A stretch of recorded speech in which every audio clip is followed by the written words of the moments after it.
Welcome to the Texas Oil and Gas Podcast, the show dedicated to bring you the news from the oil patch deep in the heart of Texas, with your hosts, Ryan Ray and Josh Shelton. And we're back with the Texas Oil and Gas Podcast. This is episode 143. I'm your host, Josh Shelton. My friend and co-host, Ryan Ray. Ryan, how's it feel to be a co-host for another week? Feels terrible. That was a dig. Feels terrible. First off, let me just say this. Coming in today and getting ready for the show, and guess what?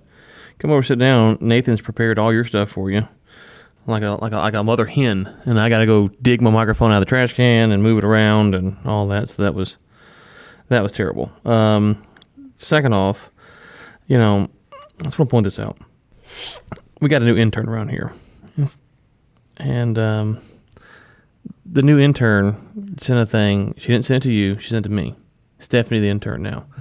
And she said, hey, listen, I will be an intern if you, Ryan, because you're so smart and wise, would write me a reference, and you can speak English, which is something Josh can't do. If you, I would, what task could you... Josh can't speak Spanish, Ryan, to be fair. What task can I do to, get an internship in return? She's going to be I think it's petroleum engineer, and so would like a reference. And I said, well, let me think about it. We need someone who can clearly speak. We need someone who can edit the podcast decently. I need a lot of things. But I ultimately decided that, hey... if we could get someone who can pick decent articles, that would be a good start. And so from now on, Stephanie, the intern, will be contributing with Josh to pick the articles. So the show gets better, folks. I'm just saying it's not because of Josh. It's despite Josh, we have overcome and gotten better quality content. Well, Ryan, I can barely speak English. So any attempt to put in Spanish, French names, I take it as sabotage. So pass that along to Stephanie. Stephanie, the intern. Well, at least you enunciate, Josh. Hey, whoa. Too soon, man. Too soon. Well, this show is made up of the cream of the crap. So we had to go with what was best. So I'm going to have to bleep that, dang it. Oh, too soon. Man, Nate's just firing shots. I didn't say that you're the one that edit the podcast and that you screwed up all the time. I didn't say that on the show, Nate, but now... people are wondering. So anyway, now people are wondering. Yeah, people are wondering. So our good friend Sergio, he took a pretty good dig. No. We're not talking about Sergio on this show anymore. We're gonna call it the what's he call it? The drilling down. Yeah, we're going drilling drought. We're going drilling drought. Yeah, we got your drought, Sergio. We see you, and we've got your drought. So we are not. I think until the Chronicle on the front page prints a retraction, how it slandered the Barnett Shale repeatedly. It's liable for pain and suffering for the people that live in the Barnett. We're not talking about the drilling down anymore. So if you want to see the drilling down, you can go read our show notes. But I refuse to talk about it. It's unnecessary at this point. Yeah, we're willing to settle you with you for mental anguish, Houston Chronicle. Our fee is $10 million per co-host. Not the host, just the co-host. Host doesn't get it. The host doesn't get a cut. But it's like, hey, not only is the Barnett Shale down, not only is it knocked out, its face is against the curb, and Sergio just walks by and just curb stomps it. It's not right, Sergio. So no, we're gonna skip that one today because it's just too soon, man. It's too soon. So we got a couple of articles that involve climate. I'll just kind of mention them all three together. Hey, who is this? This is from the Chronicle. Oh, it's James Osborne getting a little love on the show today. I met James on my trip to China, actually, Josh. So we'll talk about James Osborne's stuff. Sergio. His article is Climate Bill Sweep Washington as GOP and Democrats compete on approach. And another one to throw in, Democratic primary fossil fuel bans rule even for centrists. And I wanted to mix that in with a Schlumberger article that... unfortunately, Sergio actually authored this one. We may have to. No, Sergio drought. We can't talk about it then. So there's been some talks with Bernie Sanders came out and said there would be a fracking ban, and there's been some talks about all these companies going to kind of a net neutral or reducing carbon footprint by 2035 or 2050 or different things that they're discussing, and it's causing some discussions with companies out in the Permian about how they're going to address these issues. We've seen a little bit going on with flaring here recently, and it's going to be interesting to watch how the Democratic candidates are vying for a position, because I think if you go too far left, it's going to hurt you in the presidential race. But if you go too far right, it's going to hurt you in the Democratic primary. So they're walking a pretty fine line, and it's going to be something to see how they come up with a plan that doesn't completely discredit them, and then also with some of these companies, how are they going to deal with the negative press they're getting with oil if there's great opportunities for investment. So that's another thing. I think Schlumberger, the article that I mentioned earlier, they are moving one of their executives to a new energy division, and they're being on the face value, they're saying that they're going to move toward a carbon neutral goal. So will they be able to do that? Who knows? Or is it just optics? Well, let's be fair and balanced here. So we've got the the liberal presidential candidates, and then let's bring in the voice of reason on the show, Speakner, the prophet of doom. Oh boy! So Speakner last week sent me this. Trump now talking about selling an extra 15 million barrels of the SPR this year. I guess he wants to bankrupt oil companies even quicker. I am so over Trump. The world has turned against oil. Even though it is needed, it doesn't matter. Perception can keep prices low. Trump would just assume bankrupt all oil companies, and he just let them all restructure. He does not give a shot about oil production. And then he has a much longer couple of things. He did say, and maybe we need to do like a special Speakner episode. I keep talking about this. We need to do a special Speakner episode. He does say, unfortunately, your premise regarding oil prices, if Bernie were to win primary, is only half correct. So we'll tease that for a later day with Speakner. So here's a couple things, Josh. First off, and I know we don't do a ton of geopolitical stuff, so I'm going to try to keep that a little bit light here. But let's just say, for the sake of argument, if a Democrat wants to ban fracking in the U.S., what is the number one country that has dominated the news outside of the United States since Trump got in office 3 years ago now? There's one country that's been in the news more than any other country, outside the United States. It would be, I have two in my mind. It'd be Russia or China. Russia, I would say, would be the one I'd pick. Easily Russia. It's not even close. It'd be Russia. From the standpoint of the Russia collusion. So every day, Russia. So let me say this: if you want to strengthen Russia, which I think Russia is literally no threat to the U.S., but if you think they are, and you want to strengthen them, the one thing that you could do to strengthen them would be to stop drilling in the U.S. Like that, from a geopolitical, military, economics, all those things. And if you wanted to strengthen Russia, you would stop drilling in the U.S. So I need right now, for Congress to start Russia collusion investigations, because the Democrats are obviously colluding with the Russians. Like it's quite simple. I mean, they must be colluding with the Russians. That's why they're all accusing each other of being Russian assets. It has to be. It's so obvious. And the fact that the Chronicle doesn't see this is just terrible, because if you stop U.S. drilling, you strengthen the Russians. So it's clear that all the Democrats are Russian puppets, and Trump's are Russian puppets. So they're all Russian puppets. So really, Russia should be feared, because all of our politicians are bowing the knee to Putin. Official position of the Texas Oil and Gas Podcast. On President's Day, mind you. On President's Day. Happy President's Day. That our president. We're owned by Russia. We're owned by Russia.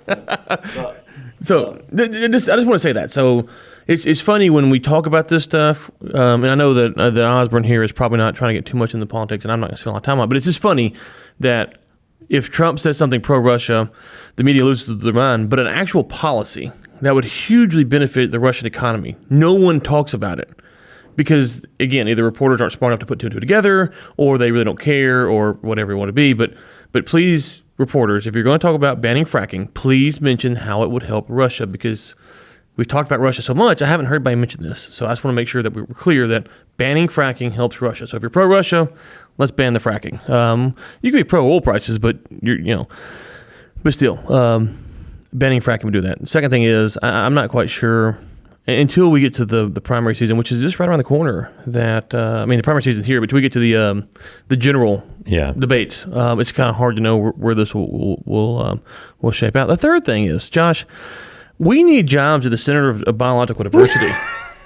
I mean, these brothers are getting quoted every time I turn around the Chronicle. Like, I think the Chronicle actually owns the Center for Biological Diversity or something like that, because every reporter, they get a quote from them, they get a shout out. So Center for Biological Diversity, if you're looking for a mumbling co-host and a host who can't pronounce anything other than English, we're available for a small fee to do a podcast semi-regularly. I'll bet you that they're actually a shadow organization for the Houston Chronicle. I think they are. Yeah. I think they are. That's how they cover their quoting from us. Well, you know what? They attribute it to the Center for Biological Diversity. Let's back this up. Let's just back this up. Russia would benefit by a fracking ban. The Chronicle doesn't point that out. Russia owns the Chronicle. The Chronicle owns the Center for Biological Diversity. It's just a big Russian propaganda asset. Oh, man. Yeah, conspiracy time. Put your tinfoil hat on. There are frogs in Houston. There's a frog on the logo for the Center of Biological Diversity. This goes all the way to the top, it goes guys. To the top.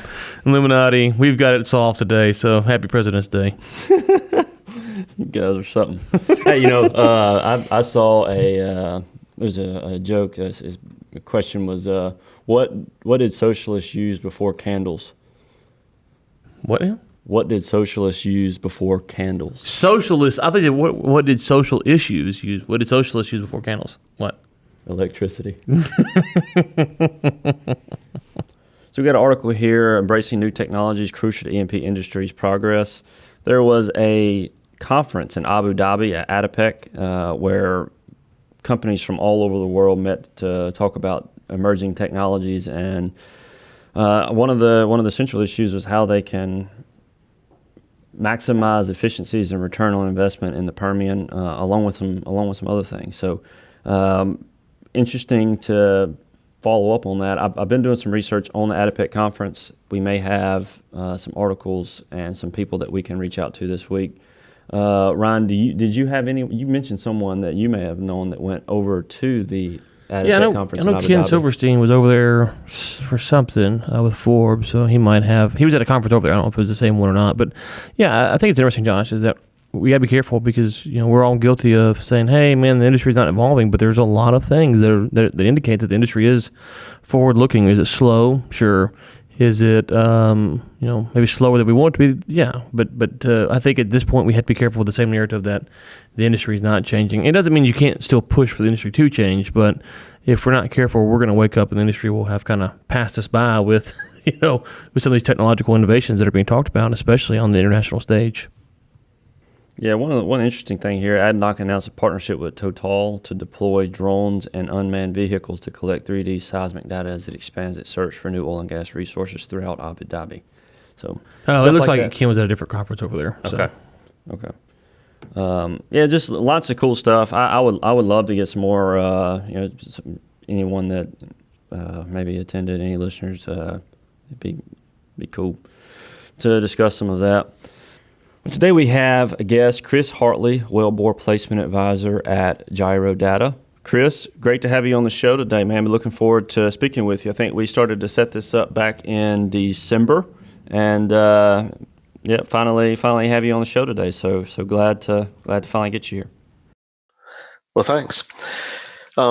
Today my job role and what I'm doing is actually providing all technical support to our sales staff and marketing group. So many years, gray hair in the business. So drilling services and wellbore placement is something I'm very, very knowledgeable of. So why don't you, for our listeners who aren't in the upstream portion of the business or don't know what a wellbore or wellbore placement is, why don't you kind of break down that term before we kind of get into the various topics for the day? Sure. Well, let's say back in the pre-2000s, most of the wells drilled in the North America and Canada were drilled into conventional reservoirs, meaning sandstone or limestone reservoirs, and then the source rock is shale. Somewhere in the mid 2000s, all of a sudden we started drilling these shale plays and started drilling them horizontally because we had the ability to I guess became more efficient at fracking. So as fracking industry became more and more efficient, cost effective, then we started drilling all these shale plays around the U.S. and Canada, particularly because we were able to produce them.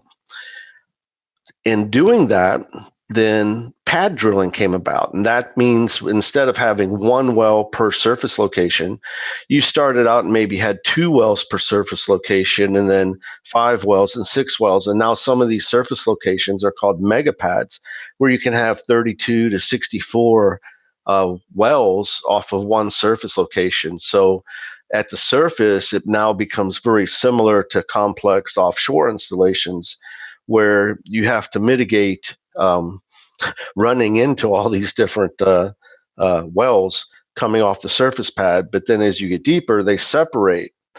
And the well spacing in the shale plays is very critical for production. And as you've heard, over time, we keep reading more and more about, we're not hitting our production quotas. We're not producing what we thought we could get out of it. And now people are starting to wonder why. And maybe it has to do with wellbore placement. And we don't exactly have the wellbore placement we thought we had due to different issues in the drilling process. And you say there's due to different issues. What are some of those issues? Well, you can have instances where our BHAs and our instrumentation in the bottom hole assemblies are further back, maybe say 60 feet back. It'd be like steering a car and you're sitting 60 feet away from the front wheels that actually are doing the steering in a car. So you can see that you may react a lot slower to a change in the road or a change that you need to make. So one of the things that the industry's been working on is getting instrumentation closer to the bit. Okay. Other things we've been doing is trying to improve the accuracy of the instrumentation. So if we're running a standard MWD tool, then the industry now on a regular basis does error correction to correct for error in misalignment and bias terms in an MWD survey sensor. And that helps tighten up the sensor spacing so we know a little bit more about where we are. And then in our company's case, we've also then made a new sensor that's been in the industry for a while, but we've started applying it in a different way where we create what's called gyro while drilling, where we use that typically to kick out a window when you have magnetic interference. And so we take, and you have an existing well, and you cut the casing, you mill it, you create a window, and you use the gyro while drilling to steer out of that window due to the magnetic interference that would corrupt the traditional MWD tool. And that's really the basis on how Gyrodata got started. But today, with the technology advancing, Gyrodata has been able to make a solid state gyro that enables us to drill the entire well with it. The nice thing about a solid state gyro, because of the principles that it works on, it's a more accurate measurement even than a standard MWD corrected survey. So you have better wellbore placement and knowing, have a better idea where you're at. So one of the things that we've talked about on the show, and various guests have kind of weighed in, I'm curious your perspective is, some people have said that, you talked about not getting the production quota, some people have accused the oil and gas industry of lying, that they knew the whole time.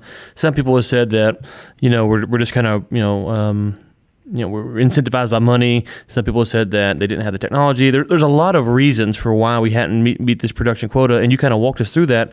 Kind of our take on it on the show has been there's probably a lot of different reasons. Probably some were incentivized by money. Some may have been deceptive. Some may have thought they were doing the best thing and they were just wrong. But I'm just curious, what is your take on, going back to your original point about not hitting the production quotas, do you have maybe the top reason why you think we are? Is it that people are too eager, or would you say that no, that they were trying to do the best? And again, I'm trying to flatten this out, but maybe rank the reasons from what you've seen most to least.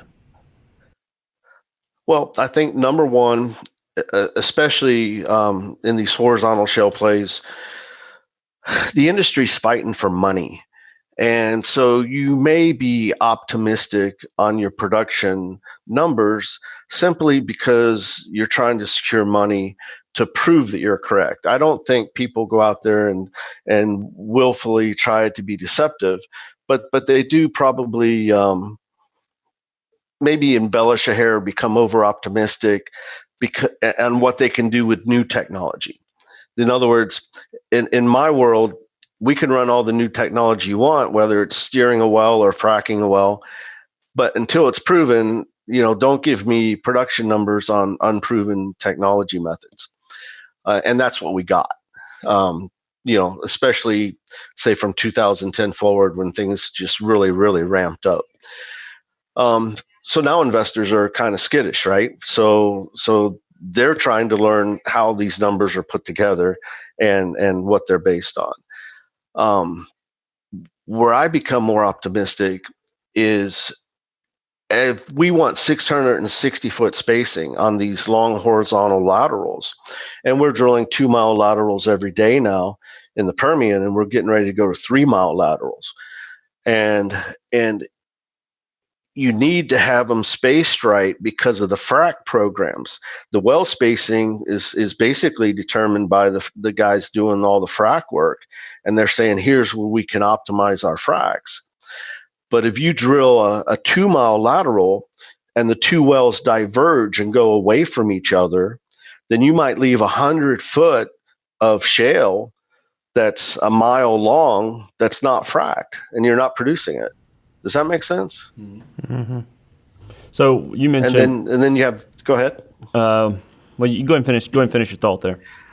Well, and then you have the opposite. What happens if the two wells converge on each other, and now you have a frac hit?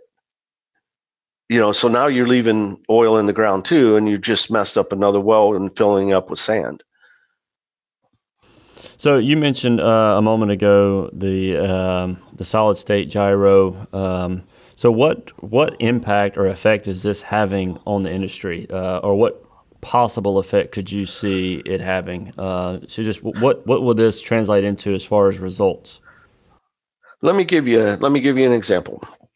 So everywhere we drill in North America, we have lease lines, right? And a lease line is basically a property line that says every state has different regulations, but it says how close can you come to this lease line or property line without going over it. So what the solid state gyro will allow you to do with high confidence is drill as close as we can in the industry today to that lease line without going over it. Where with standard MWD tools and even doing the corrections I had stated earlier, you just can't get as close. So there's the opportunity to grab more production space that we were leaving in the ground. The other example that we've done with the solid state gyros is we've come back, if all the wells were drilled north-south, we've come back and drilled perpendicular or east-west under all the heels of those wells, picking up all that production. Does that make sense?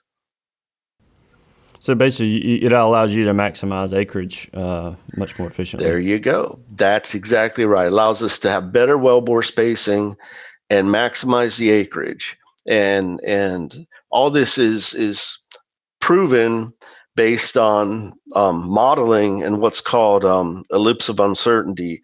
In other words, ellipse of uncertainty, it basically, if you drew a football, that we're talking about an MWD tool, and look at the outside shape of that football from the side view, that would be your area that the wellbore could be in, anywhere in that ellipsoid shape as we drill.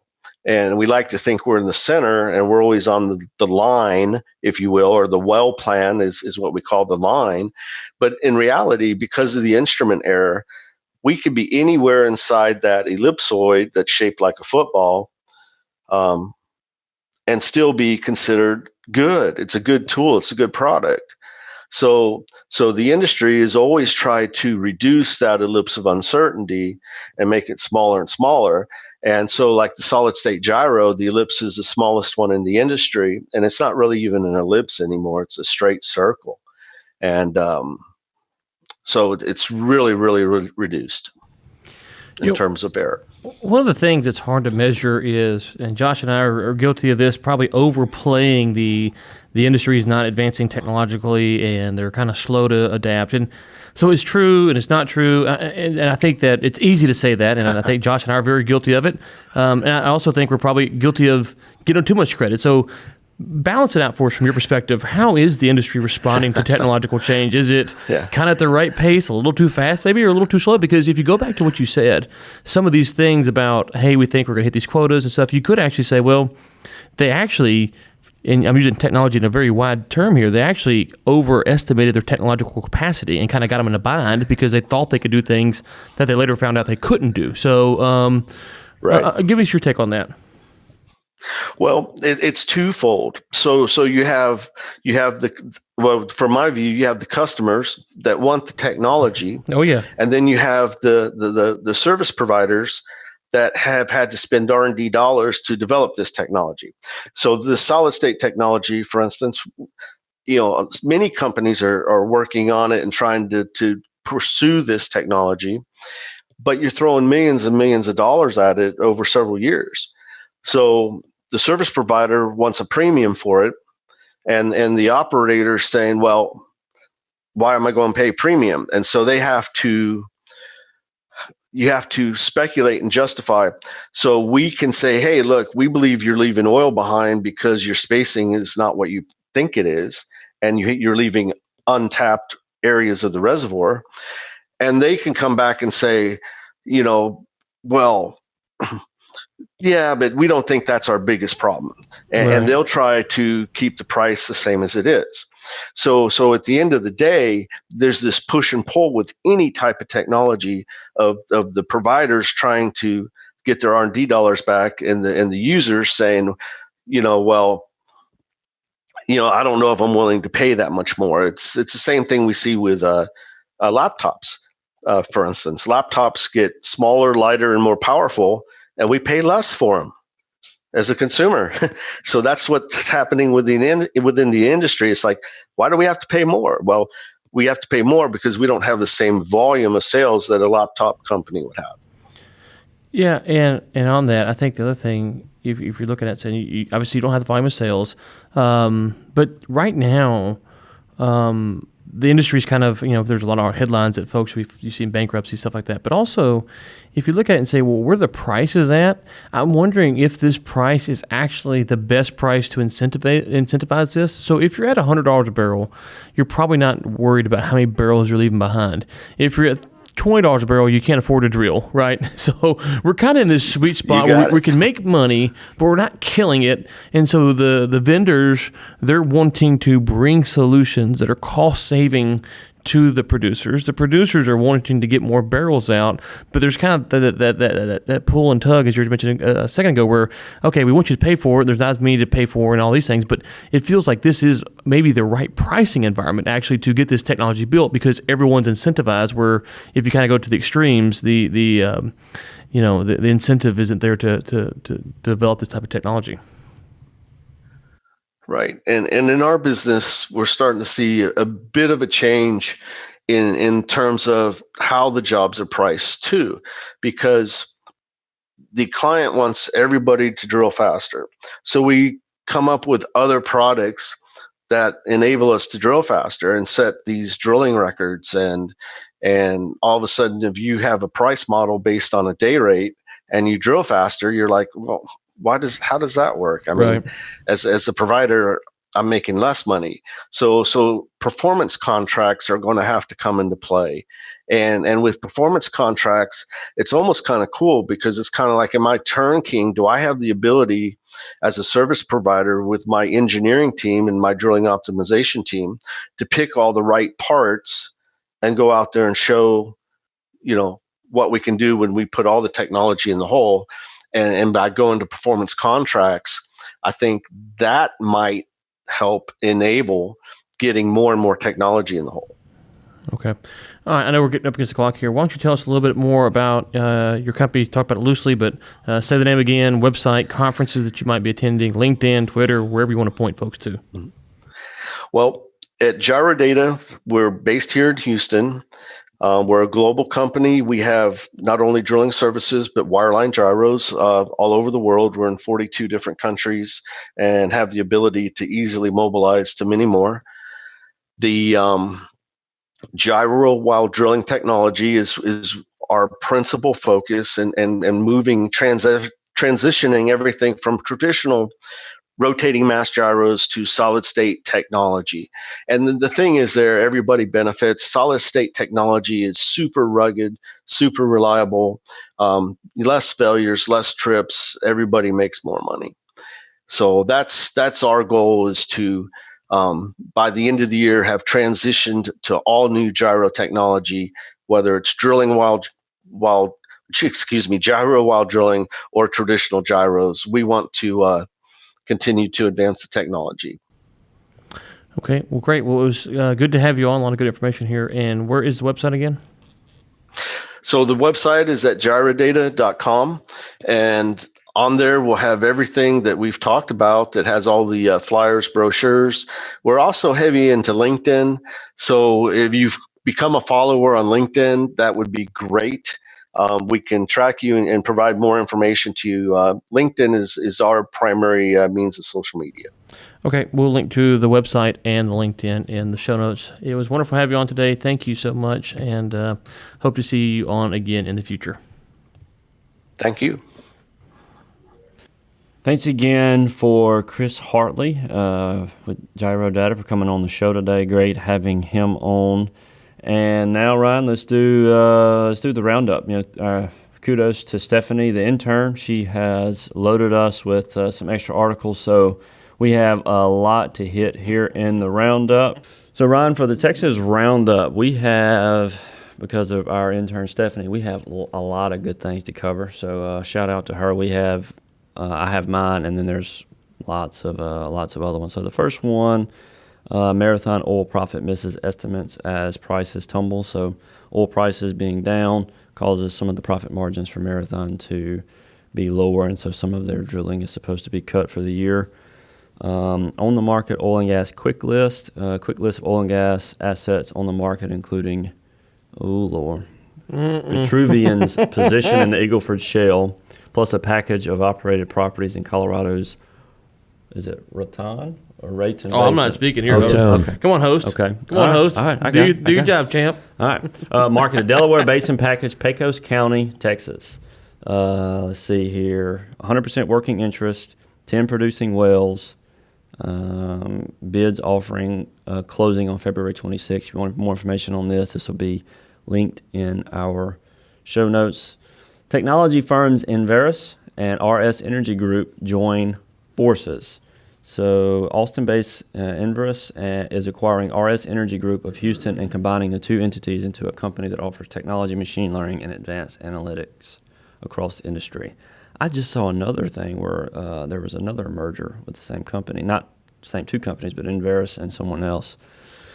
Icon demands Oxy reveal if it was approached by a potential buyer. So the word was that Oxy may have been approached by a company looking to buy Oxy before Oxy went out and acquired Anadarko. So Icon's stirring up some stuff there. So we'll keep following that story and see how that comes. The offer still stands, I believe. Icon, he's welcome to come on the show, 15 to 30 minutes, and give his take on Oxy and how they've handled all of this. Icon Associates is also welcome to return my phone calls. Oh, that's right. It's free to come on the show. So, what better place Although, to get the ear of the president and maybe make some changes on international stage. So, yep. It's free to come on, but we are not unwilling to consider a sponsorship. Icon Associates. Oh, yeah, no doubt. South Cross Energy exits bankruptcy, moving headquarters to Houston. Enterprise prevails in court battle of Texas pipeline giant. So we've talked about this a little bit. So Enterprise and Energy Transfer, they've been for several years now. It actually goes back to 2011. Enterprise backed out of plans to build a 50/50 pipeline project with Energy Transfer, tentatively called the Double E Pipeline. Enterprise actually prevailed in the battle. They backed out and instead built a similar project with Enbridge, who's going to be in the news here shortly. So Enterprise went with Enbridge, and they actually won the case. In other news, Clayton Williams dies at age 88. So this was a pretty big story. Passed away Friday night. That's Valentine's Day, right, Ryan? He passed away on Valentine's Day. Yep, that is Valentine's Day. He was a legend. That's the best day to go out, I guess. So Clayton Williams. I'm going to say no. Valentine's Day is not the best way to go out. I mean, for someone like you who's not sensitive to people's feelings and emotions, and but a sensitive guy like me, I don't want to die on Valentine's Day. Full life. He lived a full life. Got the one last day, last Valentine's Day of your life. So he got to live approximately 88 Valentine's days. So, well, exactly. Not approximately, days. Like literally, unless he was born after Valentine's Day on the first one. It would have been 87. Oh, okay. 87. So Okay. Yeah, that's why you're the host. Advanced math. Better at math than I am at English. Texas regulators okay CenterPoint rate hike, but customers will pay less. Not much here. Just wanted to link that. There was some mention that CenterPoint had some issues from the Hurricane Harvey, I think it was, and they're also building some transmission lines. And so they needed to do a couple of rate hikes in order to cover that. I think they wanted a lot more, but there were some talks, and they ended up only getting $13 million. I think there was over $100 million. $161 million is what they were looking for. Debt-laden Lillis Energy to sell Permian Basin acreage chunk for $24.9 million. Drilling down, Hunt Oil seeks latest fortune. Whoa, no, It's a drought. Sorry. It's a drought. Drilling drought. Yep, sorry. He's out. Noble Energy takes over $1 billion charge amid lower gas prices. And last but not least, Enbridge to acquire Rio Bravo Pipeline in a $25 million cash deal. That's Enbridge. I mentioned that we're going to be coming back up here.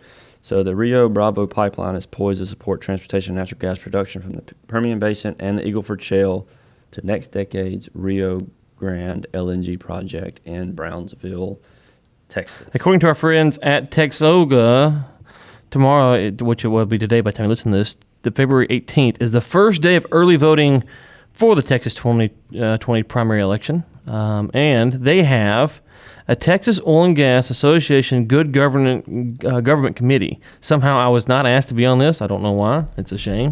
It is a crime against humanity. Come on, Texoga. Come on, Texoga. Do better. Do better.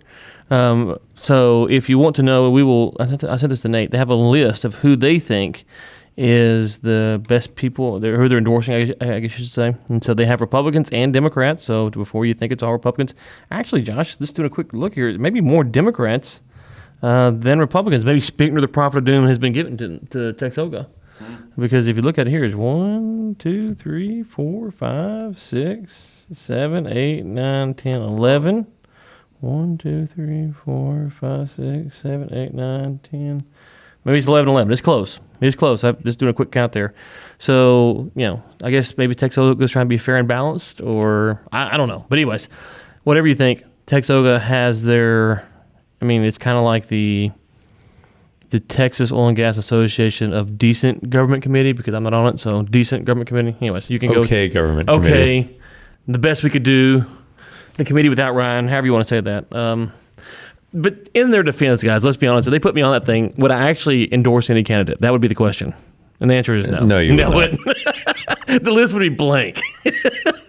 They'd send it out. We endorse nobody. We endorse firing all of them out of a cannon into the Gulf. Or they could have their list, and I could have a subcommittee, and then I could issue my list as the opposition committee endorses no one. There we go. So, anyway, so there it is. We'll link to that in the show notes as well, so folks can go check that out. So with that, Ryan, I think that wraps us up for... How many blunders did you have? That's the real question, folks. Let us know.